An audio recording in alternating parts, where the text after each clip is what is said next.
एक दिन शिरडी में रघुनाथ नाम का एक गरीब किसान आया। उसकी फसल लगातार खराब हो रही थी। घर में खाने तक के लाले पड़ गए थे। उसने अनेक जगह मदद मांगी, लेकिन कोई समाधान नहीं मिला। निराश होकर वह दूर कमाई पहुंचा। बाबा धुनी के पास बैठे थे। किसान ने उनके चरणों में सिर रखकर कहा, बाबा, मैं बहुत परेशान हूँ। मेरी मेहनत सफल नहीं हो पा रही। अब क्या करूं? बाबा ने प्रेम से उसकी ओर देखा और कहा, अल्लाह मालिक है, श्रद्धा रख और सबूरी रख। समय आने पर सब ठीक होगा।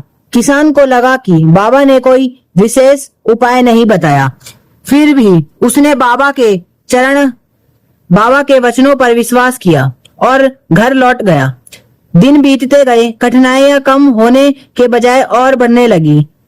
कई बार उसने मन में संदेह आया कि शायद बाबा ने उसकी बात सुनी ही नहीं। लेकिन फिर उसे बाबा का चेहरा याद आ जाता।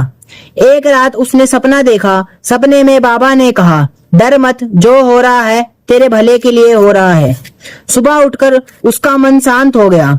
कुछ दिनों बाद अचानक मौसम बदल गया। जिस खेत को सब लोग बेकार समझ रहे थे, उसी खेत में अच्छी फसल होने लगी। गांव वाले आश्चर्यचकित गए।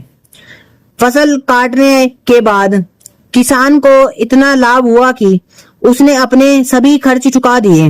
उसके घर में सुख और शांति लौट आई। वह तुरंत सीढ़ी पहुंचा और बाबा के चरणों में गिर पड़ा। बाबा, अपने मेरी लाज रख ली। बाबा मुस्कुराए और बोले, मैंने कुछ नहीं किया, तेरी श्रद्धा और सबूरी ने तुझे फल दिया है। किसान की आंखों में आंसू आने लगे।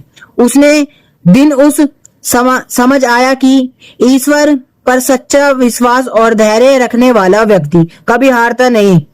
बाबा और अपने भक्तों को यही सिखाते थे कि कठिन समय में घबराना नहीं चाहिए। प्रेम, दया, सेवा और विश्वास के साथ जीवन जीना चाहिए। यही उनके सबसे बड़े उपदेशों में से एक था।